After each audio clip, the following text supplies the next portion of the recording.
kuan eh. Bali, sabte lang. Medyo cooking show man no? Okay.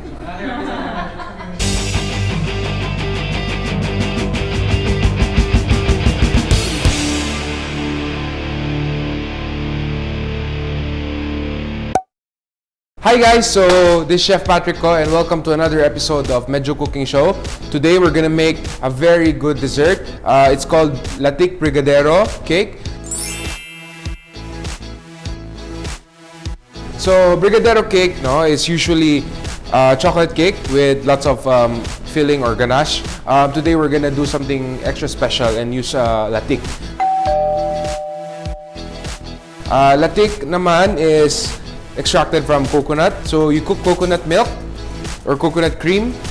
I prefer cooking coconut cream to get a very good latik. Then add brown sugar and you get this. Okay?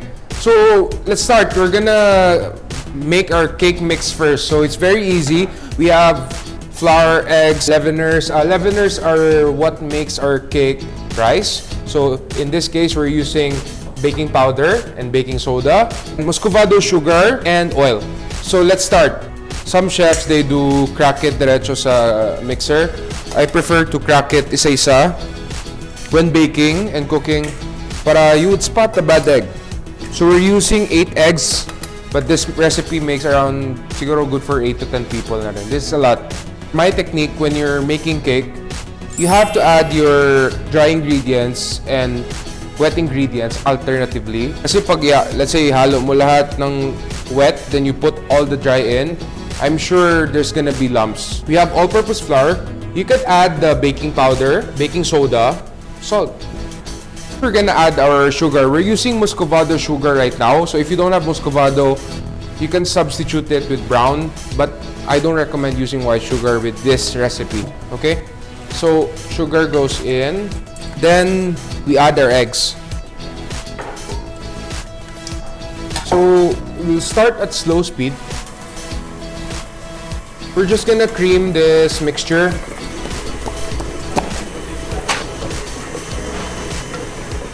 So this goes for like 1 to 2 minutes on medium-high speed. Next, we have cocoa powder. We could also add that to our flour mixture. So we're left with 2 wet ingredients, milk and oil. Vanilla extract, you can add some milk na lang diretso. Okay? What we're gonna do is we're gonna alternate yung flour and yung liquid. So let's go ahead and add the flour mixture. So dito yon yung all-purpose flour, cocoa powder, salt, baking soda, baking powder. Okay? So add muna natin mga around 1/3 of the mixture. Then we mix this slowly. Yan. Then we add our oil. 1/3. Milk. 1/3 rin.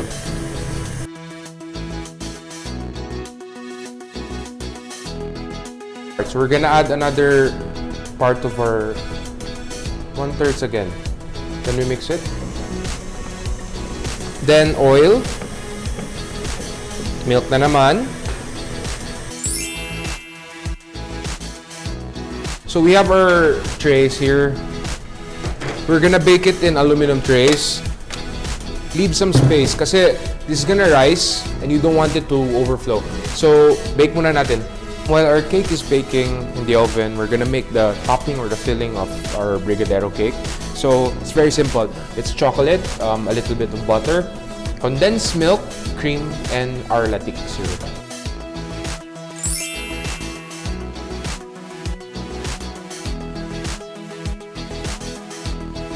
And here's our Latik ganache or filling.